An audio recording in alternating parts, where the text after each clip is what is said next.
السلام علیکم دوستو، میرا نام ہے زین خان۔ ہم آپ کے لیے لائے ہیں علامہ اقبال کے کلام اور ان کی آسان تشریح۔ دوستو چینل کو سبسکرائب کر لیجئے تاکہ علامہ اقبال کا جو خیال ہے، سوچ ہے، فکر ہے، نظریہ ہے،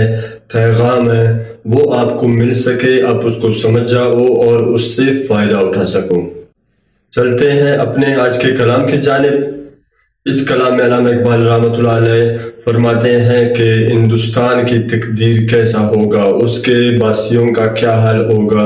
اور ان کے جو لوگ ہیں وہ کس طرح اپنے زندگی کے مالک ہیں یا اس کے مالک نہیں ہیں، ان کے وہ غلطیاں کیا ہیں، ان کی نقصان کیا ہے، اور وہ کون سا چیز ہے جو اس پر وہ خود اپنی مرضی سے قائم ہے۔ چلتے ہیں آج کے کلام کی جانب اور پھر آتے ہیں اس کے آسان تشریح کی طرف۔ معلوم کسے ہند کی تقدیر کے اب تک بیچارہ کسی تاج کرتا بندہ نگی ہے، دہکا ہے کسی قبر کا اگلا ہوا مردہ، بوسیدہ کفن جس کا ابھی زیر زمیں ہے، جان بھی گروئے غیر بدن بھی گروئے غیر، افسوس کہ باقی نہ مکا ہے نہ مکی ہے، یورپ کے غلامی پہ رضامند ہوا تو، مجھ کو تو گلہ تجھ سے ہے یورپ سے نہیں ہے۔ دوستو یہاں پہ علامہ اقبال رحمۃ اللہ علیہ فرماتے ہیں کہ معلوم کسے ہند کی تقدیر کے اب تک بیچارہ کسی تاج کرتا بندہ نگی ہے، یعنی کہ کسی کو بھی پتہ نہیں ہے کہ ہند کا اور پاکستان کا یعنی بر صغیر پاک اور ہند کا مستقبل کیا ہوگا، فیوچر میں اس کے کیا حالات ہوں گے، کیا وہ برطانیہ سے آزادی حاصل کر پائیں گے یا پھر برطانیہ کے غلام رہیں گے، اور اگر برطانیہ سے آزادی حاصل کر پائیں گے بھی تو کیا وہ اس آزادی کو برقرار رکھ سکیں گے یا پھر وہ کسی اور طریقے سے، فکری طریقے سے پھر برطانیہ کے غلامی میں آ جائیں گے، یا ان کی حالت اس سے کے علاوہ کچھ اور ہوگا۔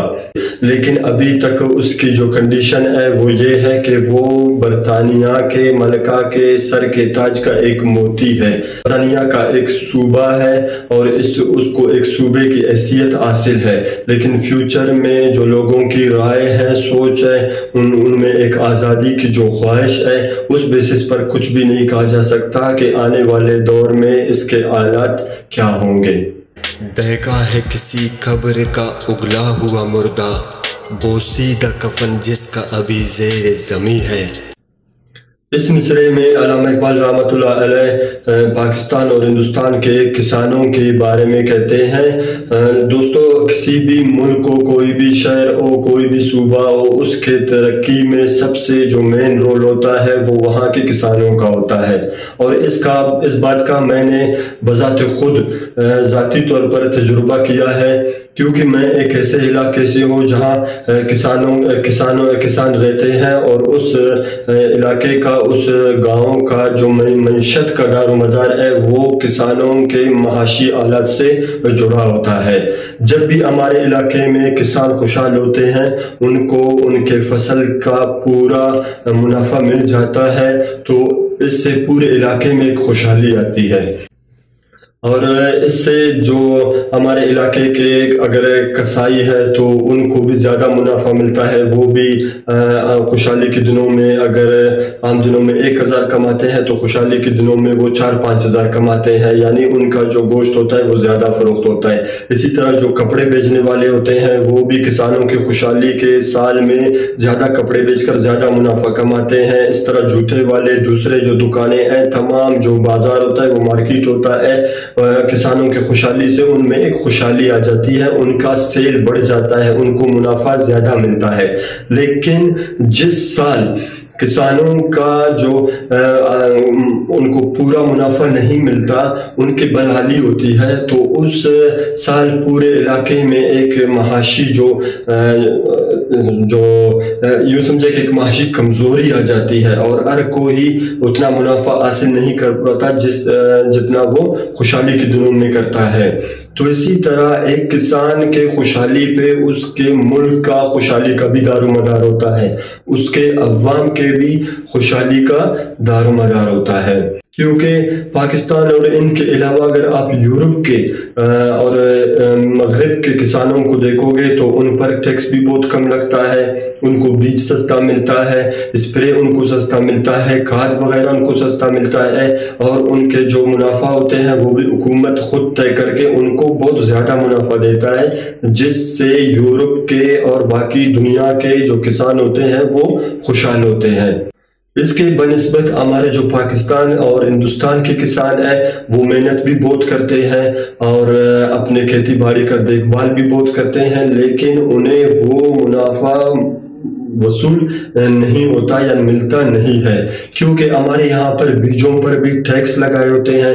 جو بیج 3000 کا کسان کو ملنا چاہیے وہ بیج کسان کو 20,000 کا ملتا ہے، اور جو اسپرے 3-4 ہزار میں اس کو ملنے چاہیے وہی اسپرے کا ریٹ ٹیکسوں کی وجہ سے بڑھ کر وہ بھی لگ بھگ 20,000 کے ہو جاتا ہے۔ اور اسی طرح جو فصل میں ایک جان لانے کے لیے اس میں یوریا ڈالتے ہیں، اگر وہ 4-5 ہزار کے ہونی چاہیے تو ٹیکسوں کی وجہ سے ان کے ریٹ میں بھی اضافہ ہو کر وہ بھی 20-30 ہزار کے ہو جاتے ہیں۔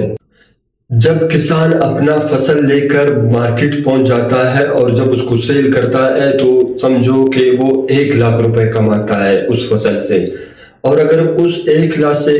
آپ اس کے خرچے نکالو گے 20,000 بیج کے، 20,000 اسپرے کے، 20,000 یوریا کھاد کے، تو اس کے پاس باقی بچ جاتا ہے 40,000، اور وہ اس 40,000 سے بمشکل ایک وقت کا روٹی کھاتا ہے۔ تو کسان جب خوشحال نہیں ہوگا تو اس کا جو ملک ہوگا وہ کیسے خوشحال ہوگا؟ اس کے بنسبت اگر کسان خوشحال ہو جائے، بہت سے کسان ایسے ہیں جو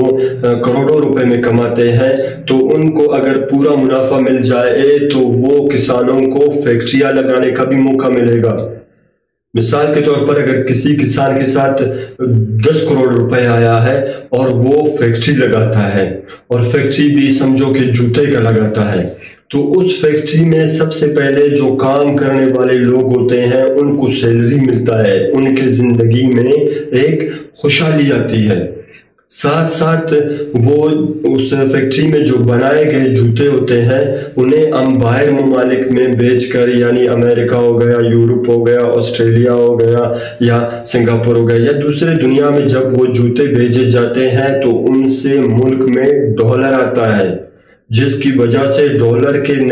جو ریٹ ہوتے ہیں وہ گر جاتے ہیں، اور جو ہمارے ملک کا جو کرنسی ہوتا ہے وہ مضبوط ہوتا ہے، مستحکم ہوتا ہے ڈالر کے مقابلے میں۔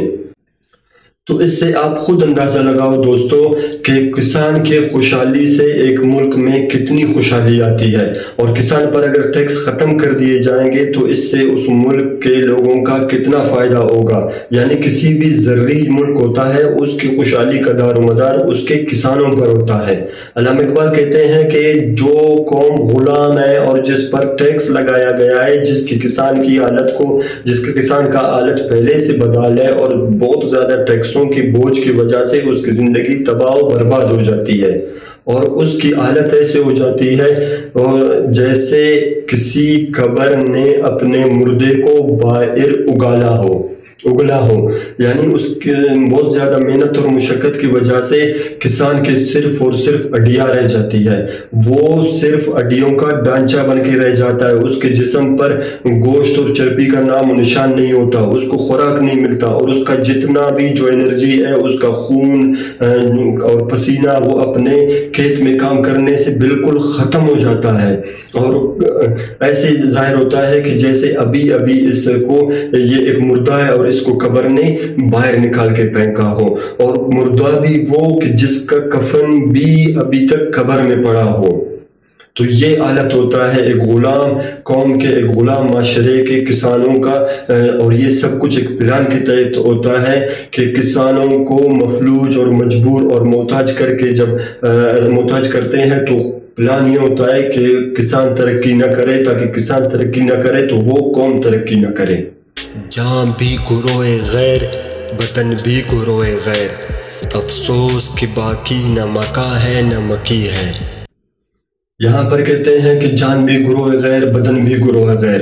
افسوس ہے کہ باقی نہ مکہ ہے نہ مکی ہے، یعنی کوئی بھی جو قوم ایک غلام ہوتا ہے تو اس کا نہ بدن اس کا ہوتا ہے، نہ جان اس کا ہوتا ہے، نہ تن من اس کا ہوتا ہے، نہ وہ جس گھر میں رہتا ہے وہ گھر اس کو ہم یہ نہیں کہہ سکتے کہ یہ گھر بھی اس کا ہے، اور نہ ہی اس کی جو زندگی ہوتی ہے اس کی خوشحالی ہوتی ہے جو اس گھر میں ایک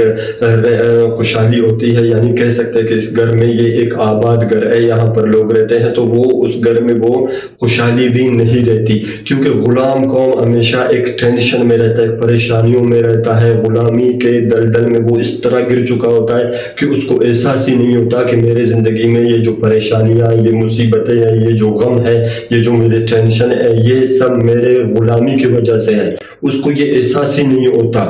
اور غلام قوم اس وقت اگر دیکھا جائے تو ہمارے جو نیا ٹرینڈ کے طور پر کوئی ملک کسی ملک پر حملہ کر کے اس کو اپنا غلام نہیں بناتا، بلکہ اس کو قرضوں کے بوجھ تلے لا کر وہ اس سے اپنے منمانی کے فیصلے کراتا ہے۔ اور اگر کوئی ملک یا کوئی فرد کسی کا قرضدار ہو جائے تو وہ اس کی بات ماننے پر مجبور ہو جاتا ہے، یعنی وہ جس کا قرضدار ہے وہ اس کو اتنا مجبور کر دیتا ہے کہ اس کا جینا مرنا ایک کر دیتا ہے۔ یورپ کے غلامی پہ رضامند ہوا تو، مجھ کو تو گلہ تجھ سے ہے، یورپ سے نہیں ہے۔ یہاں پر علامہ اقبال رحمۃ اللہ علیہ کہتے ہیں کہ مجھے بہت دکھ ہے اس چیز کا کہ آپ نے خود غلامی قبول کر لی ہے یورپ کی، اور میں صرف آپ سے گلہ کر سکتا ہوں، یہ گلہ میں جا کے یورپ سے کر نہیں سکتا، کیونکہ اس میں جو یورپ کا اتنا بڑا کردار نہیں ہے، سب سے جو مین کردار ہے وہ آپ کا ہے۔ آپ خود اس غلامی کو آپ نے قبول کی ہے اور اس غلامی پہ آپ خود رضامند ہو گئے ہو، تو آپ ہی اس کی وجہ ہو، اور اگر آپ چاہو تو آپ اس غلامی سے باہر نکل سکتے ہو۔ اپنے اوپر اعتماد کرو، اپنے خودی کے اوپر اعتماد کرو، اپنی طاقت کے اوپر اعتماد کرو، اپنے یکجہتی اور اپنے اتفاق کے اوپر اعتماد کرو گے، ایک ساتھ ہو جاؤ گے، اس غلامی کے خلاف نکلو گے، تو تبھی آپ اس غلامی سے نجات حاصل کر سکتے ہو۔ اگر آپ نہیں چاہو تو یہ غلامی آپ سے دنیا کی کوئی بھی طاقت چھڑوا نہیں سکتا، ختم نہیں کرا سکتا۔ آپ ہمیشہ اس غلامی میں رہو گے، اور جب تک آپ کا دل چاہے گا یہ غلامی کی زندگی آپ پر مسلط رہے گی۔ اور بہت دکھ کی بات ہے دوستوں کہ کوئی بھی ایسا ملک یا کوئی بھی ایسا، اگر آپ اس کو دیکھا جائے تو دنیا کے سب سے جو مین ممالک ہوتے ہیں ان میں اس وقت چائنا، انڈیا، پاکستان کا رول پورے دنیا میں سب سے زیادہ ہے، کیونکہ سب سے زیادہ جو آبادی ہے وہ چائنا کی ہے، پھر اس کے بعد انڈیا کی ہے، اور اگر تھوڑا بہت اس میں پاکستان کی بھی جو 25 سے 27 کروڑ عوام ہے، اس کو بھی اگر شامل کر لے تو یہ کہہ سکتے ہیں کہ تقریباً یہ دنیا کی 70-80% آبادی بنتی ہے۔ جس جگہ پر دنیا کی 70-80% آبادی موجود ہو اور وہ اپنے تمام ضرورت کی چیزیں ایک دوسرے سے پورا کرنے کے بجائے وہ اپنا پیسہ کسی اور خطے کے لوگوں کے ہاتھوں میں دے دے، یا پھر ان کی طاقت کو قبول کر لے اور ان کی غلامی کر لے، تو اس کے بارے میں یہی کہا جا سکتا ہے کہ افسوس ہے اس خطے کے لوگوں پر جو اپنے خوشحالی کے لیے کچھ نہیں کر پا رہے ہیں۔ کیونکہ اگر دیکھا جائے تو اس وقت جو زمین کا مین خطہ ہے جغرافیکل طور پر بھی وہ تقریباً یہی ہے، دنیا کی جتنی بھی معاشی جو ٹرانسپورٹ ہے وہ یہاں سے ہو کر پوری دنیا میں نکلتا ہے، اور پوری دنیا سے واپس آ کر بھی اسی خطے سے آگے اور مشرق اور مغرب کی طرف چلا جاتا ہے۔ اتنے زبردست خطے میں رہنے کے باوجود، اتنے موسم ہونے کے باوجود، سمندر ہونے کے باوجود، ریگستان ہونے کے باوجود، اور زرعی زمینیں ہونے کے باوجود، دریا ہونے کے باوجود، دنیا کے بڑے بڑے پہاڑوں کا سلسلہ ہونے کے باوجود، اگر یہ قوم ابھی بھی کسی اور قوم کے انڈر پریشر میں ہے تو وہ کہتے ہیں نا کہ غریبوں، میں سمجھتا ہوں یہاں پر اس قوم کے لیے غریبوں کے بجائے اس کو غلاموں کہنا کافی زیادہ بہتر رہے گا۔ دوستو یہ تھا ہمارا کلام، انشاءاللہ ہماری کوشش ہوگی کہ ہم اس سے اور اچھے کلام آپ کے لیے لائیں، جن میں اچھے میں سے جو علامہ اقبال کے جو اس کی سوچ ہے، اتنی پاورفل سوچ جو اس نے آگے فیوچر کے بارے میں جو پیش گوئیاں کی تھی، ملکوں کے بارے میں پیش گوئیاں کی تھی، قوموں کے بارے میں پیش گوئیاں کی تھی، اور اس نے ان کے سیاسی زندگی کے اوپر لکھا تھا، ان کے معاشی زندگی کے اوپر لکھا ہے، اور مذہبی زندگی کے اوپر بہت سے کلام لکھے ہیں۔ کوشش ہوگی کہ ہمارے بہت سارے کلام آپ کے لیے لائے جن سے آپ بھی فائدہ اٹھا سکو، اور لازم ہے ان سے ہمارا بھی فائدہ ہوگا۔ تو چینل کو سبسکرائب کر لیجئے اور اپنے دوست زین خان کو اجازت دیجئے۔ ملتے ہیں کہ انشاءاللہ اچھے کلام اور اچھے ویڈیو کے ساتھ، تب تک کے لیے اللہ حافظ۔